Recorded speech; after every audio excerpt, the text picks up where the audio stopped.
what you want, when you want it, where you want it. This is The Mesh. Foot Candle Films. Film news and reviews from two guys who really like movies. This episode is brought to you by the Foot Candle Film Society. For a schedule of upcoming screenings and membership information, visit the Society's website at www.footcandle.org. Hello, everyone, and welcome to Foot Candle Films here on the Mesh.tv podcast network. My name is Alan Jackson. With me, Chris Fry. We are both with the Foot Candle Film Society and the annual Foot Candle Film Festival. And today we are here hosting the podcast Foot Candle Films. Chris, how are you doing today, man? I'm doing great. It's the most wonderful time of year. Why? Because of the holidays? Well, yeah, that's nice. But we also are getting a lot of good movies that are coming to theaters. We're getting awards that are or nominations for awards that are being announced. So it's a movie geeks like Super Bowl. It's that time of the year. It is that time of the year. People get excited when they see wrap presents come under their tree. I get excited when I open up my mailbox and there are packages with screener movies from the studios for us to watch. So that's my excitement as well. We will be talking a little bit about some of those said nominations and awards here in a little bit in the show. After we get through our review, we will be discussing some Golden Globe nominations that were just announced. We're going to focus on, obviously, the movie categories on those. Gotcha. And see how much of a predictor they may be for what we could see for Academy Award nominations in the next couple of months. I've got one interesting little tidbit of news to share, Chris. Okay. It's actually kind of it's got an impact on me personally, so I do want to talk about it with you and get your thoughts and see if you are aware of this situation that I'm going to share with you. Okay. And then I think you have a recommendation for us as well for this episode, also a film recommendation that you're going to give at the end of the day. I am really congested. I'm going to go ahead and just say it out there. I'm sorry. I sound sound It's sick. It's also that time of the year. It is. I'm not sick.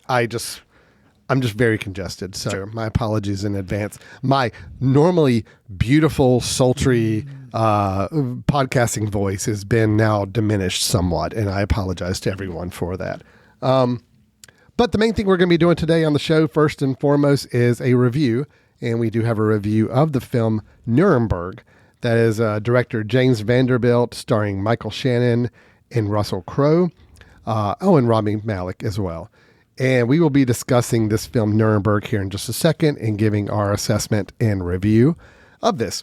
So that is what we've got planned for today. Chris, did I miss anything?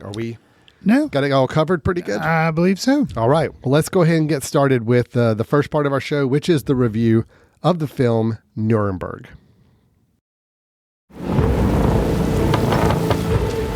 Justice Jackson? They captured Hermann Göring alive.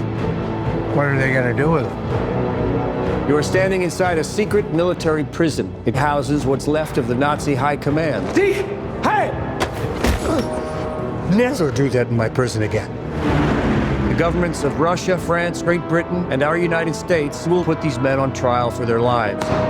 It can't be done. There's no international law to base the charges on. The world needs to know what these men did.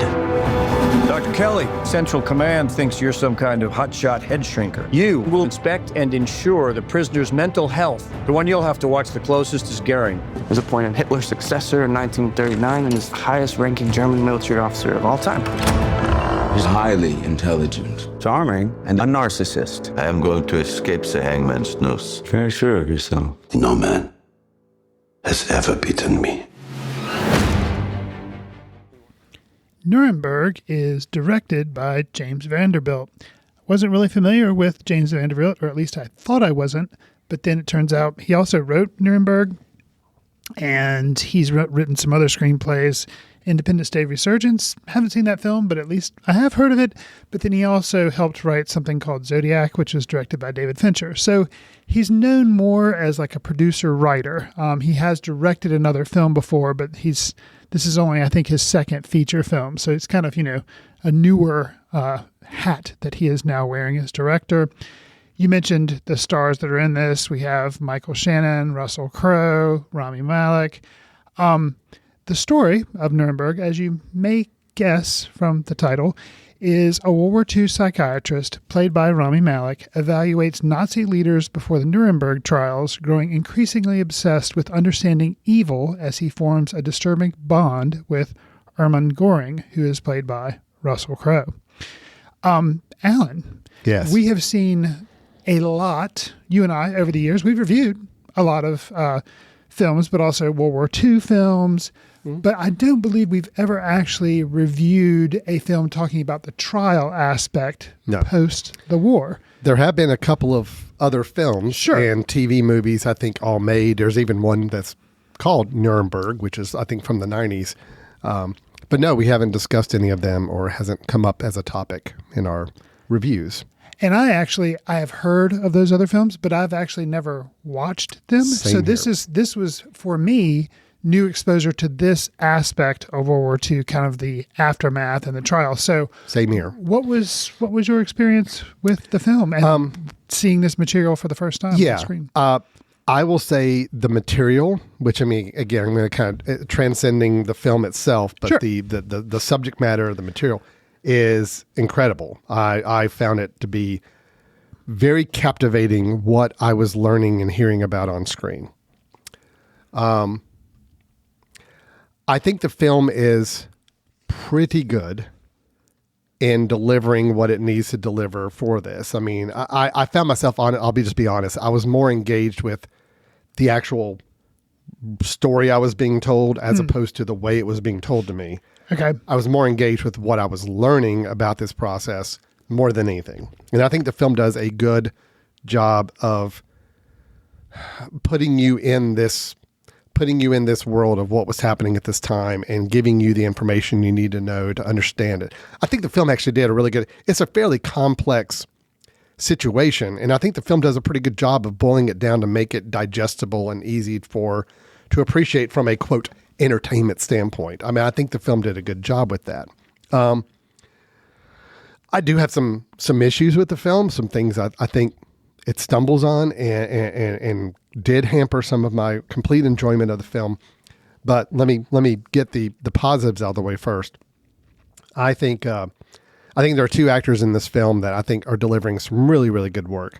Okay. And one that's not. The two that I think are, I think Michael Shannon is very good in this. Michael Shannon is playing Justice Robert Jackson, who becomes kind of the lead prosecutor for the Nuremberg trials. And I just, I like the way his character is written. He's he's a very understated character. He's a very dry, kind of sarcastic character. But when he says something important, it's important. And I think he gives it that weight that it needs in this film. So I was really impressed with his performance. And I got to say, Russell Crowe as Hermann Göring, I thought was really good. Okay. I think I know who you're going to target. I have a feeling. Russell Crowe is someone, I'll admit, I've kind of jabbed at a little bit in recent years. I mean, he's not put out really great performances and things. The last thing I can think of was where he played, was it Zeus on one of the Marvel movies? Yeah, I can't remember. That was in the Thor Marvel movie. That was in a Thor Love and Thunder. Yeah. That's the last thing I can think I saw him in, actually. And I know he's been doing a bunch of like priest exorcist movies. Oh, yeah. Yeah, like a whole series. Yeah. I haven't seen those. Whatever. So it was really nice to see him get a role that he could just relish in. Mm-hmm. And I think he did really good in this. I think for the most part, the acting across the board is really good. Richard Grant is also in this, and I think he's also very good. Okay. And I think the film did a pretty good job with its tone also too. I mean, this is heavy stuff, but there's enough moments in the film to make it palatable for an entertainment process. I mean, are there some moments where it's kind of a little cutesy with its editing? I'm just thinking, like, example, there's a scene where it's like you're listening to a newsreel and it's like, this trial should go fine as long as there's no major issues. Mm-hmm. And then you cut to a smash cut of somebody running into a room like, we've got a major issue type of thing. Yeah, okay. I get it. You have to do those moments to just kind of add a little bit of levity to the situation because it is such heavy material. So I think the film does a good job, though, overall, with balancing a tone to get you to tell this story, to make it entertaining, and I think to just make it understandable, too. I think I never had any question of like what was happening and why. It was very clear to me. So overall, I'm positive on the film. I do have some misgivings I'll get to in a little bit, but let's get over to you, Chris. What was your take on Nuremberg? So I'll echo a lot of things you said. I thought there were some strong performances. I'm curious which one. I think I know which one but never having really heard. I knew of the place Nuremberg. I knew there were trials, but I didn't know a lot of the details. So I enjoyed this film. I mean, it is a tough watch, so it's hard to kind of say you enjoyed the film, but I didn't feel like the 2 hours and 28 minutes was a waste of my time because I had not seen this material before. If you've seen some of those other things, I could see you'd be like, well, those others handled it better or something like, but I don't have that hang up. So I did enjoy the film. I'll echo your comments on Russell Crowe.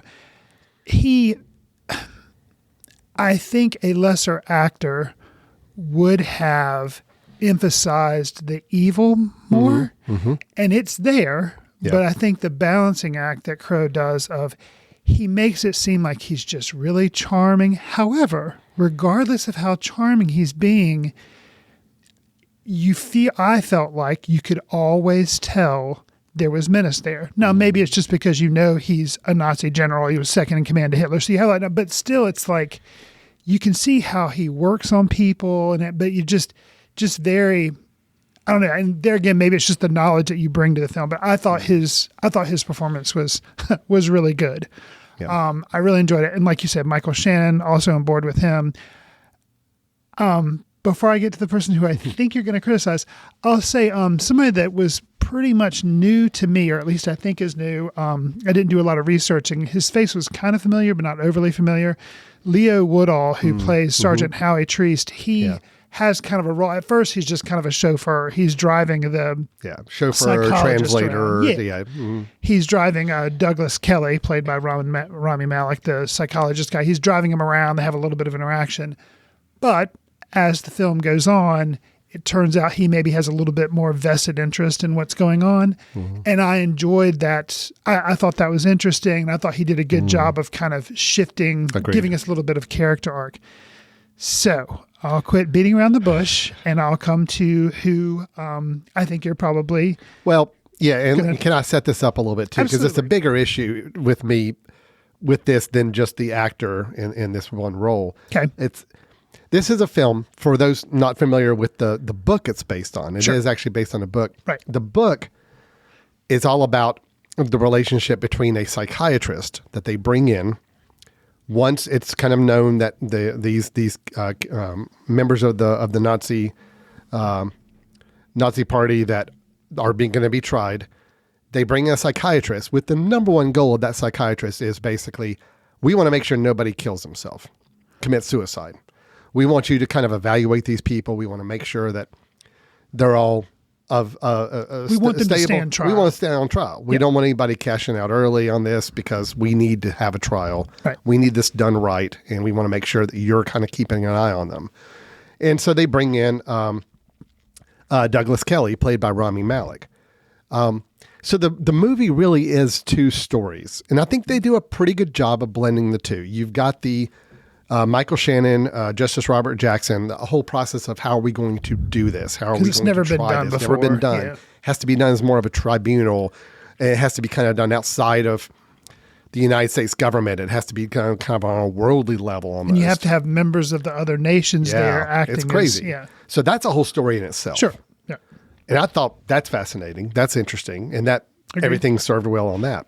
Then you've got this other story, which is this psychiatrist brought in who starts to develop an interesting relationship with Goring over the course of the film and with Goring's family, which I also found extremely interesting. And odd. Right.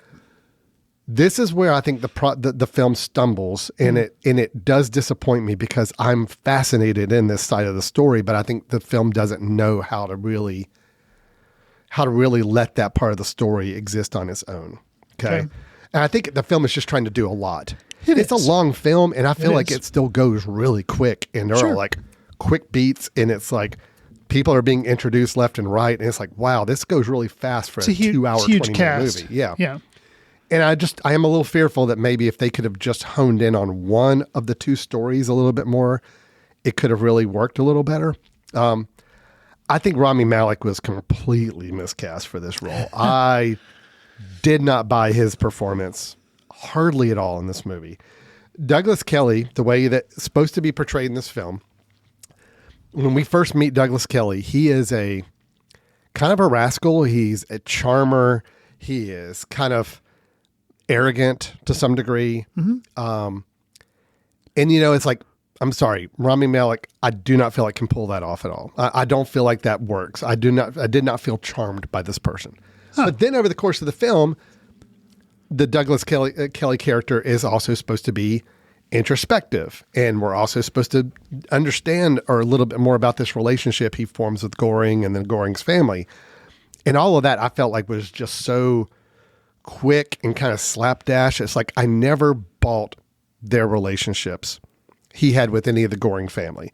And that's critical because it's critical to where the film goes, and Douglas Kelly's arc is that you have to buy in, at least for me, I had to be able to buy this relationship he was forming, why, what it meant, what the relationship with the family meant, and how that came about. And I felt like that was all done through quick montages and just real like cursory views. And I don't feel like it worked. So, and I'm saying this is not as like, oh, I'm just going to like spit on this film and talk about, no, I'm disappointed because that was a part of the film I really, really wanted to see more of. And I just felt like I didn't get it. And I think Rami Malek's a good actor. I just don't think this was a part he needed to be playing. It just did not fit his sensibilities as an actor. And I never felt like I understood him as a character. There's even a coda scene, which I won't spoil, but I mean, this is a real story. There's a scene at the very end where I'll just say it's on a radio station. Yep. I know what you're talking where about. I'm just like, I don't even recognize who this character is now. It's like, I get that it's supposed to be a different person, but I just felt like it's like, wow, I don't recognize. If this was the person I saw the previous 2 hours, this would have been different. I would have felt a lot better about this performance, but it's almost like he was channeling a whole different character in the last coda. And it just reminded me that I just don't think he ever had a hold of this character. And I don't know if it was the script. I don't know if it was Malek's performance. I don't know if it's the direction, but I just never felt like it worked. So that's my big issue. It was more of a big disappointment for me because I really wanted that part of the film to work.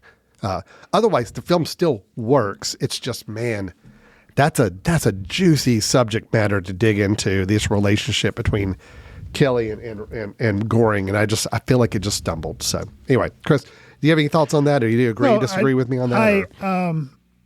My major hang up with the film was the script. Okay. I felt, for me, I guess my particular taste would have been just keep it serious. Don't bother trying to do because some of the dialogue was just a little too clever and doesn't sound like that's how people would have been talking. Right. And I understand the temptation to put that in just so the film is not a slog. But I mean, I feel like to do honor to the story, maybe it should have been more. But it's a serious movie. I mean, It's a serious story. That was my major hang up. I actually bought Rami Malek because it's something about him in films, even Bohemian Rhapsody, which a lot of people slag that film, but I just think he's a very interesting performer and I kind of bought him as a really interesting parallel to Goring. You know, he's charming and even though he's a Nazi. And so the psychologist, you know, he's kind of a womanizer, you get the sense. And I think they could have leaned into that a little bit more, which would have explained some of the things happening with Goring's wife and family, maybe. Right. But there again, I don't know the actual details of the relationship and what it actually was, but they kind of allude to things. And, but he just seems like he's just kind of, just a little off. Something about him is a little off, and I think that kind of works. The scene you're talking about at the end, kind of the bookend scene, this is after the trial is over, and as you mentioned, he has written this book, which the film is kind of based on, and things don't go well at the radio show. They don't go well for the book, and it's kind of like at this point he's kind of a failed figure, and I thought that was really interesting, and it didn't bother me that it was so different because it was kind of like it's like showing him going down in flames. And I think there's also allusions to the fact he has problems with alcohol and stuff like that. So all kind of a piece.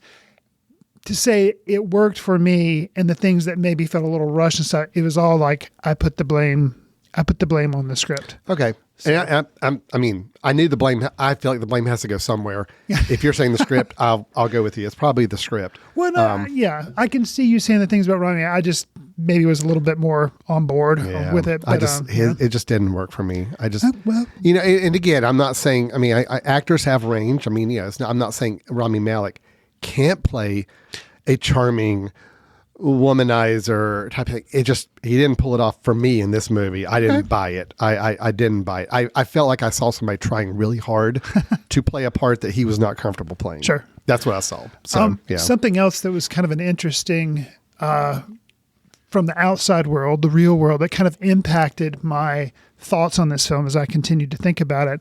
I actually watched this film through a Critics Link at home, and it was kind of in the morning, early afternoon, and it just so happened that night a group of friends wanted to go see, I'd already seen it, we've reviewed it on the show, wanted to go see Wicked for Good. And so we went and saw Wicked for Good, and then we sat around afterwards and went to dinner and talked about it. And I kind of mentioned, I saw this other film today, completely different subject matter. However, a little different.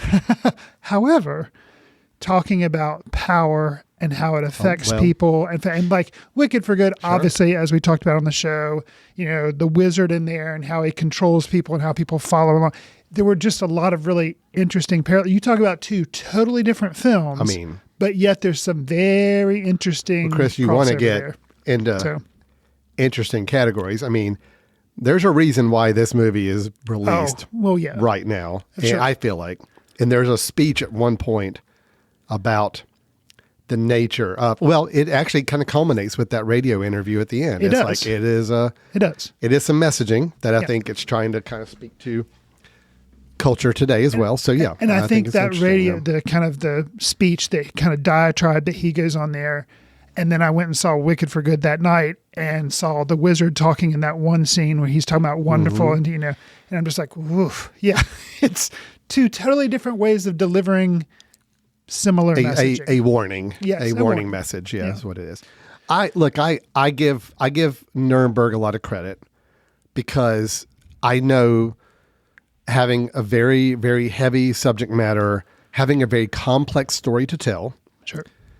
And a historical piece like this, it's tough. I mean, it really is tough. You could either go complete, like, we're just going absolute Oscar or Academy bait.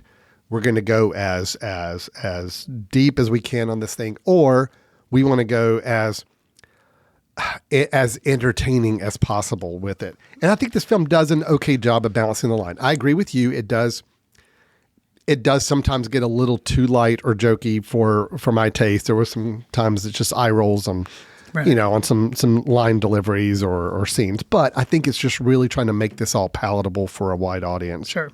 And I think it does an okay job with it. I think it does good. And if nothing else, I will appreciate a film that brings a story to light that I feel like was worth hearing and needed to be heard and needed to be shared for people who weren't aware of it. And there's always a question like this of a historical drama. Would it have been better as a documentary or as a narrative? No, I feel like this needed a narrative because we are talking about the core of the film are these relationships that start to form between people. And I don't know if a documentary would have really quite got into that as much as an acted film does. So I think this film works for the most part. I'm just disappointed with the casting of Rami Malek, and I'm disappointed with the way the psychologist side of the story was written and shared with us, because I felt like it could have done so much more. That was by far the much more interesting part of the story for me. Gotcha. and I just wish it had been given more service. So, yeah, I can see that criticism. For me, something that this film, we both talked about how we weren't absolutely familiar with the intricacies of what went on at Nuremberg. Something that I didn't kind of expect going in, and I thought they did a good job of communicating. I thought the script did carry this off. The characters all carried this off. Sitting here now in 2025, you're just like, yeah, they had a trial. These people got put on trial. Yeah, it doesn't surprise you. The outcomes, you're like, yeah, okay. But at the time, how they were taking so many painstakingly thinking about how are we going to do this, and the pressure that, like, you realize we could actually end up acquitting these people, which would not be good. Like, if we put them on trial and they get off free, like, how bad is that going to look? Because this is the end of World War II. We've got the whole concentration camp aspect. Like, how bad is that going to look? And the pressure that Robert Jackson, the justice, Michael Shanzai, and then, like, some of the other people that are also kind of helping to prosecute this thing, you're like, yeah, we get, I get it. And I didn't think about that because, I'm so far removed from it, but I'm like, yeah, that's a lot of pressure. It's a lot of pressure. And just because you think everybody kind of assumes, oh yeah, he's guilty, but it's like, no, but you got to prove it, and you got to have him on court, and this guy, which is, again, Crowe's performance, he's highly intelligent, and it's just like, he is. You got to try to match his intelligence and his game that he's playing with you. Well, you Cat and mouse. even saying all that makes me again kind of think. There are two stories that were being played out in this film. Man, I wonder if the film would have done better honing in on one or the other. Okay. I could have seen a whole film about Robert Jackson and his pressure and the issue he's got with how he's going to structure his case and make sure that he is able to find a way to prosecute these guys. And that's a whole story in itself. That's fascinating. And even the film starts with that. That's like the first 15 minutes. It's all about that. I'm like, okay, so that's what the film is. It's going to be, how is he going to do this? Right. And then we flip to the Douglas Kelly psychiatrist side. And I'm like, oh, okay, I guess the film's going to be more about this. And I'm like, now each of these could have supported their own film. So I almost wonder your question about the script and just the writing. I was just trying to do too much. And by doing so, it doesn't give either side quite the space it needs. Sure. It could be the issue too. I see that. It is ambitious. And I think, again, I'm still going to come out positive on the film. It's just, mine is more of a, man, I wish there could have been this and a little bit more of this and a little bit more of that. So anyway, it was all pretty good. I do have to call out one last thing to wrap it up. Okay. Which I do admire the way they handled it in the film. When we get to the courtroom scenes at the end, which I think were all done really well. I mean, it was a good courtroom sequences shot and produced. There's a moment where, and I had to remind myself, people are learning about what's happening in those, quote, work camps. Yes. Some of them for the first time. Yes. And it's being shown through film footage in the courtroom. And I'm assuming that film footage is legitimate footage. It was. I'm almost positive. Not recreated for the film, but it's like legitimate stuff. The fact that the film not only plays that footage out to a long, extensive period of time. Oh, yeah. But also the reason for it is because we're being put in this situation like the audience in the courtroom. Right. And the fact that they would occasionally pull back and show that people are upset and leaving the courtroom and getting visibly upset at what they're seeing. Because for many of them, they had no idea this was going on. Right. And to see the footage, it's like, wow, it's like, that was pretty impressive to not only subject us, the audience, to watching all of this, but also to occasionally like put us in the place of that audience and seeing their reaction too. I just keep reminding myself like, yeah, we've all known about this for 75, 80 years, right? But so for these people in the story, they're just now learning this stuff. And that was impressive. I did think that was pretty good. Yeah, it was well done. So, yeah. Okay. Are we good on Nuremberg? Yeah, Any other thoughts there, Chris? I think so. Great. It's not currently, I think it is kind of finishing its theatrical run. Finishing theatrical run. I got to imagine it's going to be available for streaming pretty soon. It's not getting a lot of early Oscar buzz, for better or for worse. I think some people could make a case. They think there's some Oscar-worthy performances. I'm saying probably not. I think this is one that's just going to kind of fly in that mid-tier level of,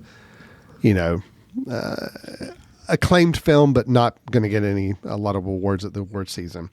But I do think it'll be available for streaming before too long, pretty quickly anyway. So, Gotcha. All right. That is Nuremberg, the 2025 film Nuremberg. Again, directed by James Vanderbilt and starring Michael Shannon, Rami Malek, and Russell Crowe. All right, Chris, how about let's take a quick break as we tend to do after our review. Okay. And when we come back, we're going to discuss Golden Globes nominations that were just announced. And I want to talk about Iron Lung. Yep, that's what we're going to talk about. Okay. I mean, not Not how you feel with your cold. right. But, okay. What I feel like I need with this congestion and cold I've got. No. It's, well, again, the fact that I saw your eyebrows raise up like you don't know what I'm talking about. I do not. That's interesting because that's what we'll talk about here in a little bit as well. You're listening to Foot Candle Films here on themesh.tv. We will be right back. Want to discover great podcasts or maybe even start one of your own? Welcome to The Mesh, Western North Carolina's podcast network built for creators and listeners alike. From local sports and business to comedy and culture, The Mesh is home to unique voices and fresh perspectives. Do you have something you want to say? The Mesh can help you bring your podcast to life with the tools, support, and platform you need to be heard. Check us out at themesh.tv, where great podcasts live and new ones are born. Welcome back to Foot Candle Films here on the Mesh.tv podcast network. We had our review of Nuremberg in the first half of the show. And now let's turn our attentions to the Golden Globes. The 2026 nominations just came out, Chris, as of I don't know, this morning? Oh. Yeah, I think this is hot off the press. Hot off the press. Okay. Golden Globe nominations. Now, Golden Globes, we've joked about before. They don't have quite the esteem that the Academy Awards do. Sure. We're going to nitpick their categorization of films because they put films nominations into either drama or musical/comedy. Mm-hmm. That's it. And sometimes it's one or the other. Do what? Many times. It's very, I don't think films should ever be forced into a label like that personally, but that's the choice they make. It helps them recognize double the amount of films and actors, and I guess that's okay. Here's the thing. It is, I'm always interested in what gets nominated. And for me, I'll be honest, it's kind of like a little bit of a cheat sheet because you and I've mentioned we are critics. We do have our own ballot that we'll have to fill out for the North Carolina Critics Association. And I like to try to see as many films as I think will eventually be nominated for the Oscars because we have our, pool that we do in for the Oscars. So the Golden Globes are the first thing hey, if there's something in there that they're acting like, oh, this is really strong, and maybe it ends up winning, I'm like, oh, maybe I should pay attention to this because if I haven't seen it, I need to see it. So it's kind of a cheat sheet in a way. Yeah, no, that's a good way to look at it. Well, there are basically 12 films that are nominated for Best Motion Picture. 6 are in the drama category, and 6 are in the musical or comedy category. Okay. So between these 12 films, this is kind of where, I think all the hubbub is. And I feel like in looking at this list, I feel like, I think our 5 to 10 Oscar nominations are probably floating in there are going to be floating in this group of 12 somewhere. Okay. Fair enough. So if you see these 12, odds are you're probably going to be pretty good. I think you're pretty safe for the most part, unless there's some random dark horse that just kind of comes out of nowhere on the Academy Award side. All right. So let's hit these. Okay. Best Motion Picture Drama. Okay. We have Frankenstein. That is the Del Toro film on Netflix. All right. Hamnet. Okay. Chloe Zhao. Still coming out yet. Hasn't come out officially yet. I think it releases on Christmas or in the next week or so. Right. And it did like the typical festival thing. Sure. So, yeah, right. But as far as like where people can actually see it in any kind of wide release will be in another week or so. It Was Just an Accident. Okay. That is the Jafar Panahi film from Neon Pictures. The Secret Agent, also from Neon Pictures. Okay. Sentimental Value. Okay. Also from Neon Pictures. Neon having a pretty good run on this on the dramas. Sure. All 3 foreign language films, all 3, interesting kind of heavier slant of the 6 films. 3 of them are foreign language films or at least produced other countries. And then rounding it out, we have Sinners from Warner Brothers. Okay.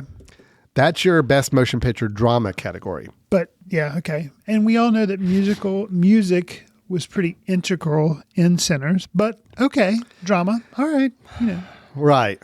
But- good question. But I mean, I would argue, well, especially when we get to the comedy drama, I definitely think there could have been some reversal on a few. Okay. I'll just go ahead and say, by the way, the most nominated film at the Golden Globes. This is always good to pay attention to. Yeah, as well. is One Battle After Another. Which was not mentioned in the drama category. Just, FYI. Right. Okay. So let's get over to the musical or comedy motion pictures, which obviously one of them you now know. Right. Blue Moon is nominated in the musical or comedy. I guess because they talk about music. Yes. And I guess because, Ethan Hawke's character is, has some one-liners. Has some one-liners and is comedic in some respect. Begonia, musical or comedy.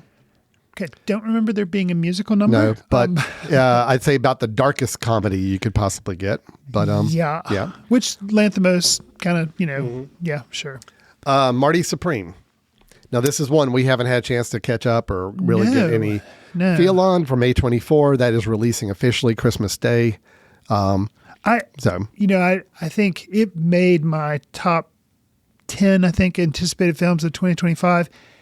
And I haven't read reviews of it, but I have seen some categorizations of it. And the fact that it seems to be kind of being categorized as a comedy has me very curious. Just don't. But granted, don't put a lot of stock Globes. into the Golden Globes saying something's a comedy. Sure. Okay, Fair enough. Because as I get to these other ones, you'll see No Other Choice from Neon Pictures. That is the Park Chan-wook. Nouvelle Vague, or Nouvelle Vogue, Vague. Yeah, I know. That's the Richard Linklater right. French kind of ode to French cinema. Right. That is in the musical comedy. I do think that has some music in it, so that may be a little bit the leaning there, I think. From my recollection, I have caught up with it. It definitely has like a little bit of lighter comedy type stuff to it. So. And then we have One Battle After Another from Warner Brothers. That is in the musical or comedy. I'll admit there are funny moments in One Battle After Another. Right. I have a hard time labeling it as a comedy, but yes. Okay. So sure. Nothing for Wicked for Good. Nope. Not in the Golden Globes but not in the Best Pictures. Okay. We'll hear their name a little bit later, but nothing in Best Picture. That is your 12. Not that I'm saying it should be. I'm just surprised with that many nominees. And So with 12 films between those two categories, I mean, the fact that 4 of them are true foreign language films. Sure. Then you count Nouvelle Vague in there as well. Yeah, I mean, right. even though I know Richard Linklater's American director, but obviously it is French foreign language. Yes. Just 5 of the 12 are what I would consider to be a little more adventurous picks for the Golden Globes. One Battle After Another makes sense. Marty Supreme, what I'm hearing, that's probably going to be batted around a lot in nomination time. Begonia is a surprise. Blue Moon, I felt like would be in the expanded 12 list. I don't think it would make Best Picture in Academy Awards, but they needed 12 films, and I think that's squeezed in for the musical comedy. It's fun. Linklater has 2 films nominated. Yeah, that is true.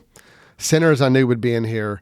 Sentimental Value, Secret Agent, it was just an accident. Yeah, surprising, but good. I'm happy to hear them all in there. Hamnet I knew would be there. Frankenstein I figured would probably be there. So, yeah. The only one that's a little surprised is just how many foreign language films they did creep into this 12, which I think is great. And I think Begonia is a surprise for me. But anyway, that's the 12 Best Motion Pictures nominated. Let's take a look at the performances here. Best performance by a female actor in a motion picture drama. We have Jessie Buckley in Hamnet. Okay. Jennifer Lawrence in Die My Love, which didn't get any other love anywhere else, but at least her performance there. Okay. Renee Rensiv from Sentimental Value. Julia Roberts for After the Hunt, that Guadagnino film. Right. Have you seen that? I have not caught up with that yet. Yeah, I haven't either. I think because they're again, using as a cheat sheet, I kind of say like, okay, are a lot of people talking about this, or it's kind of gotten the reaction to it was very much anticipated. Yeah, and then the reaction to it was kind of cool. Reaction was not great. So, but I have heard her performance in it is really good. Well, obviously the Golden Globes are great. Right. Then we also have Tessa Thompson in the film Hedda. And Eva Victor in Sorry Baby. Okay. So those are the 5 or 6 for female actor in a drama. Then male actor in a drama. Well, actually, I'm sorry. Let's go to the female musical comedy just to keep all the female actors together. Sure. Female actor in a motion picture musical or comedy. Rose Byrne, and If I Had Legs, I'd Kick You.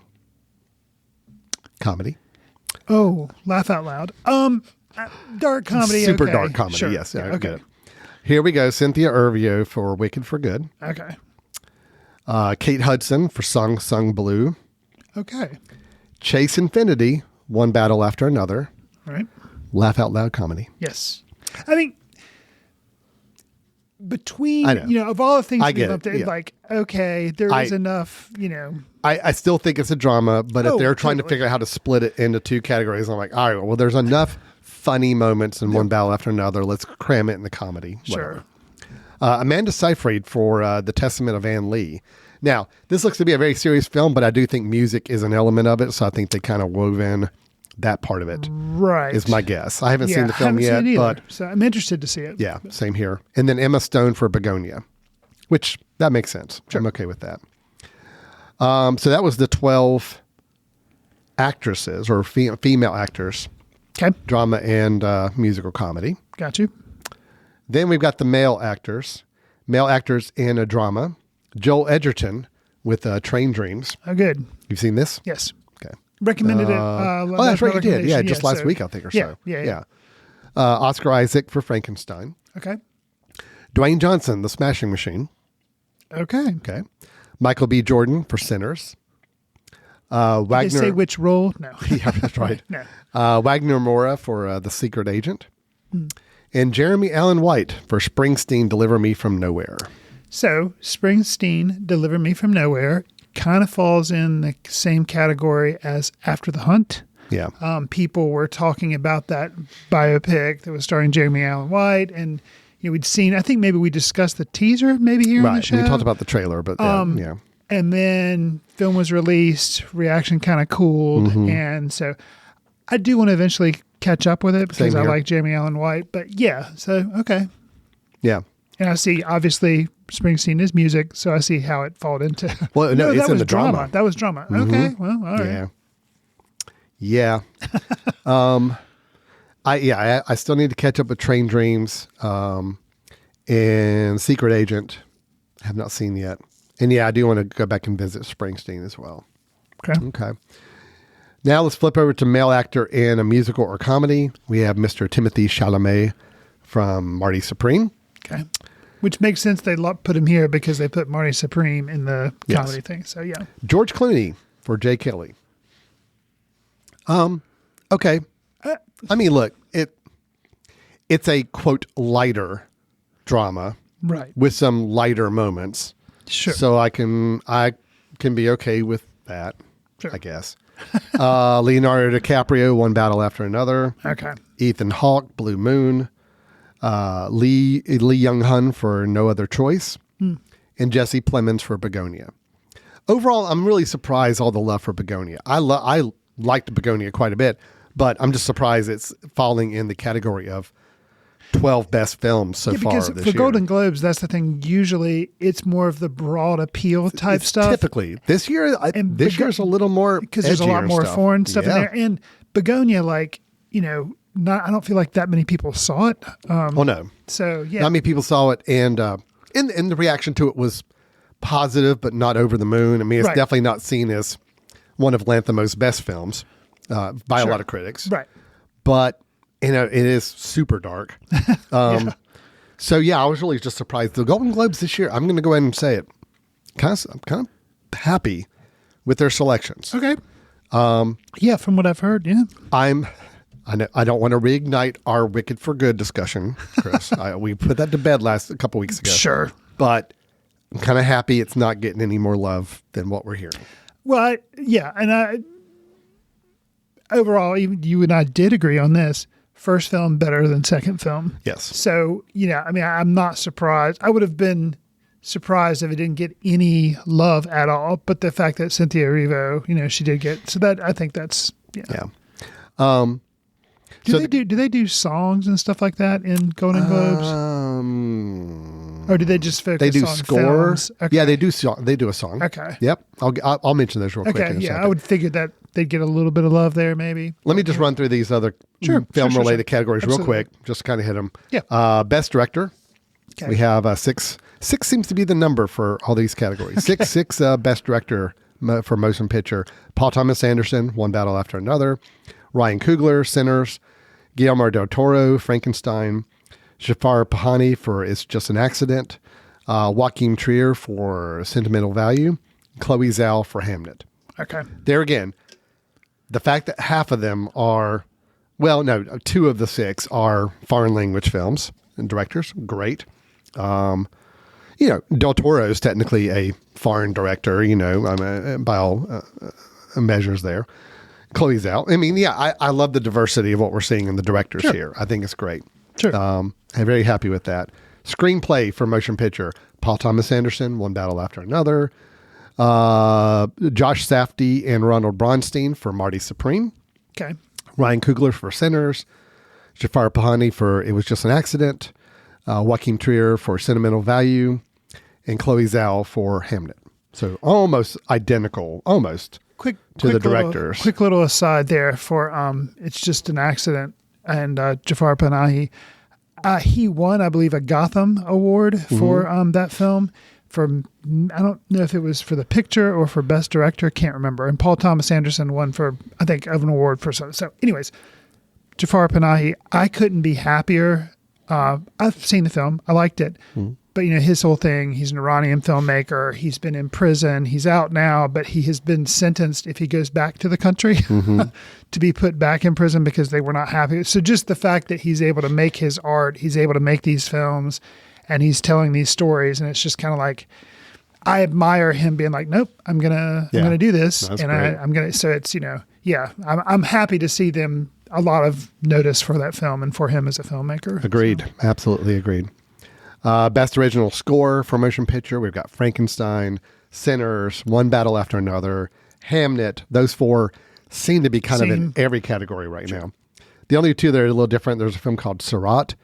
I'm not familiar with. I guess you are.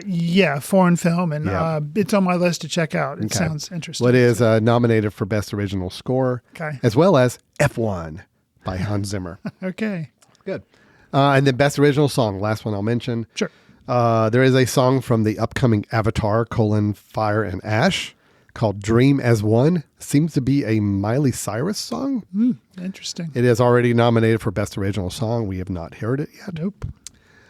Golden, a song from K-pop Demon Hunters. Oh, okay. Got nominated for Best Original Song. Okay.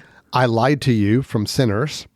I cannot recall exactly which one that was in Sinners, but... Me neither. I've had a little distance from the film, but right. Okay. Wicked for Good did have 2 original song nominations, No Place Like Home and The Girl in the Bubble. Right. Both nominated. Okay.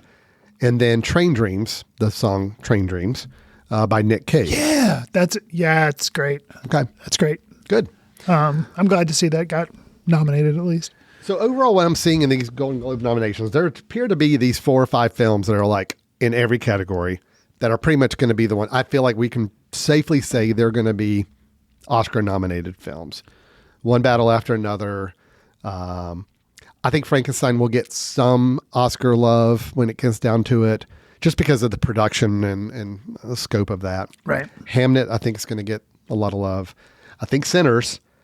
I mean, I knew Sinners was going to get nominated for stuff. I didn't expect it to be as nominated as it was in the Golden Globes for almost every category. So, and it runs that kind of the risk of it was released earlier in the year. And so even though it was very popular, it was a hit, people liked it, they re-released it and stuff. But now it's like you're getting hit with all these other things and people tend to forget. Right. So, yeah. I think Marty Supreme sounds like it's going to get some love at this time as well. So those 4 or 5 films I think are, that's kind of the ones we can kind of bank on. Right. The dark horses right now that we're looking at are all the foreign films. It was just an accident, The Secret Agent, Sentimental Value. I think any of those could be in the mix for conversations later in the year as well. For me, and Marty Supreme, also could be in the mix.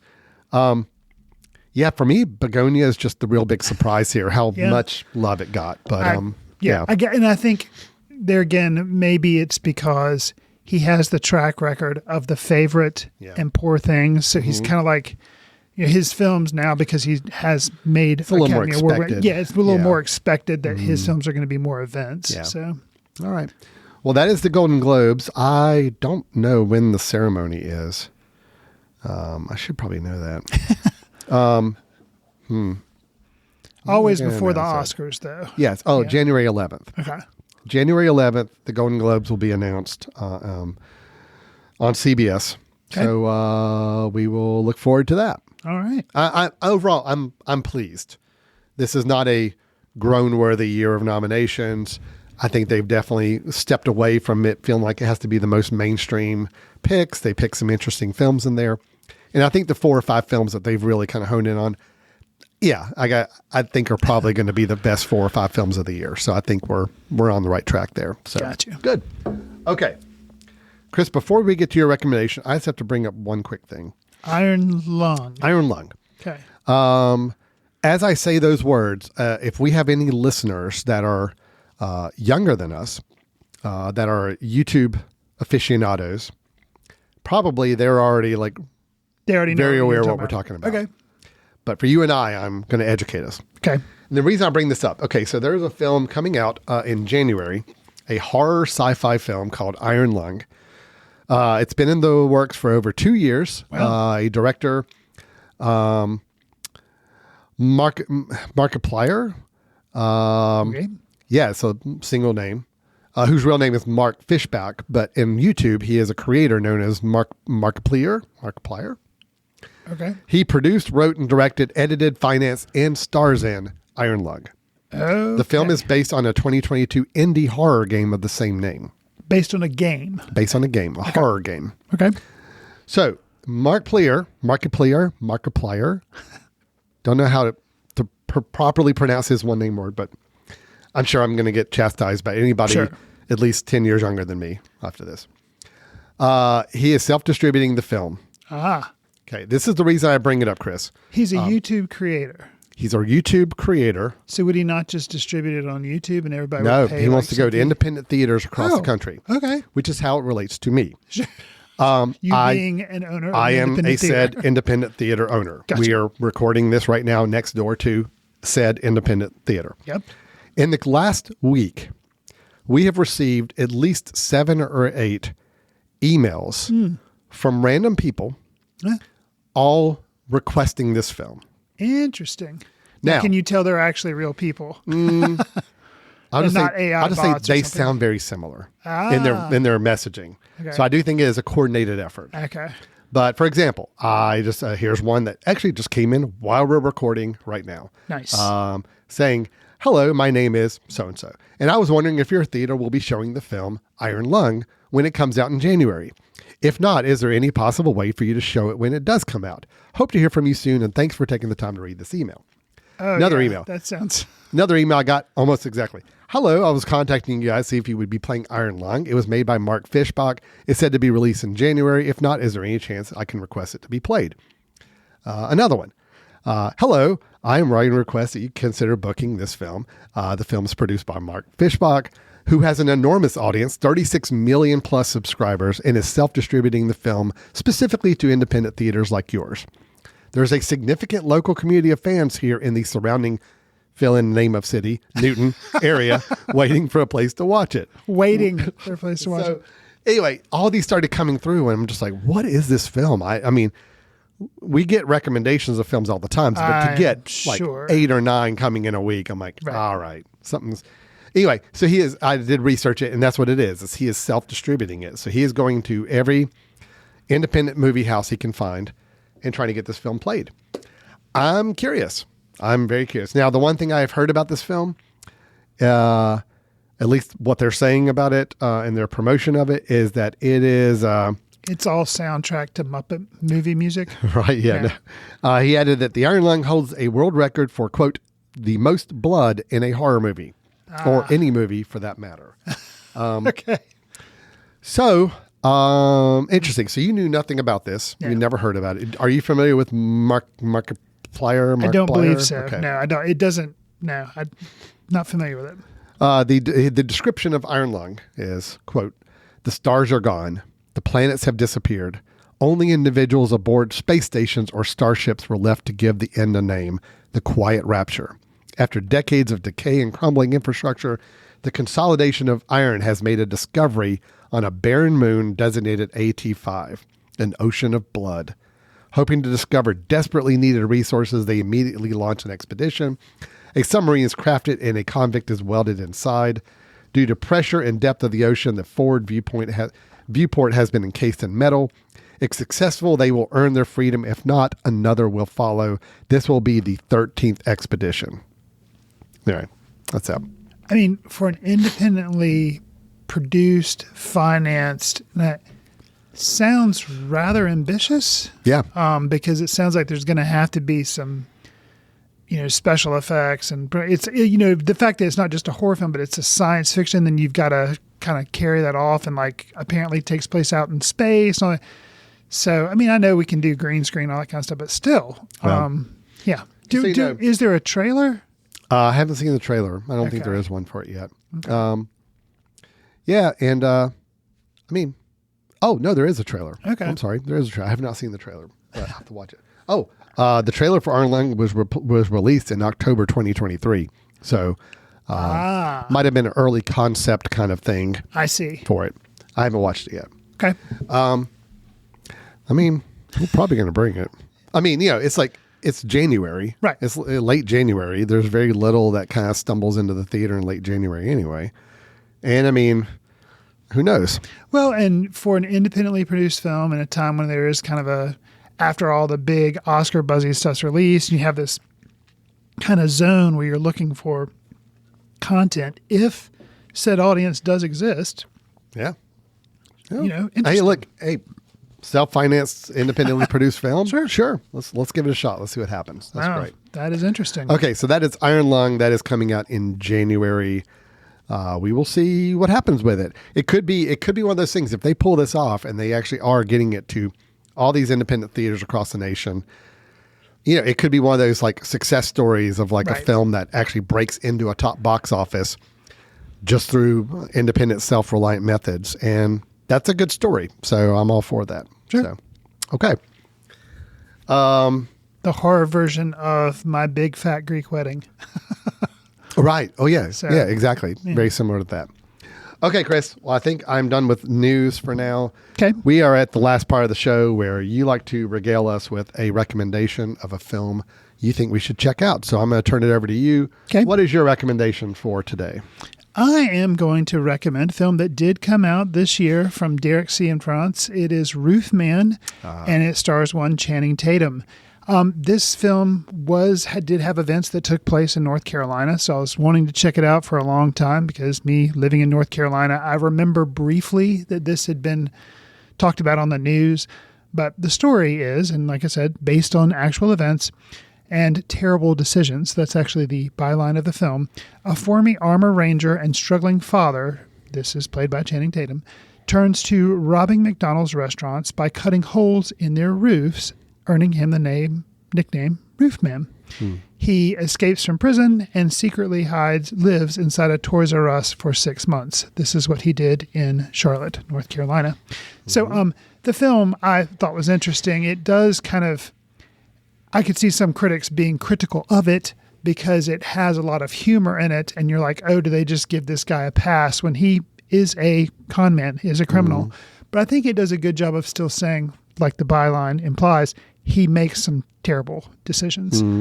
But Channing Tatum just can't help but be charming. The other cast in here, we have Kirsten Dunst, Ben Mendelsohn, Lakeith Stanfield, Juno Temple, Peter Dinklage. So yeah, I mean, it's got a lot. It's got a great cast, and I really enjoyed it. So right now, you can just the usual renting places like Amazon or whatever. You can rent it for like $8 or whatever. So not streaming yet, but might be soon. But that's Roofman. Okay. So. I'm glad you caught up with this. It was one I hated missing during its theatrical run. It was very short, unfortunately, a very underperforming theatrical run. But I thought the premise sounded great. Of course, obviously, it's a film that story takes place like a mere 45 minutes away from where we are. Right. So that's always kind of cool too. But I haven't had a chance to see it, so I'm glad you did and can recommend it. So I do. Yeah. Awesome. All right. Well, that is going to wrap it up for today for Foot Candle Films. We had our review of the film Nuremberg, which we both came out on the positive side on, despite some misgivings with the script and for me, a particular performance, but otherwise it was still a good film. And then we had some discussion about the Golden Globe nominations and our takes on those.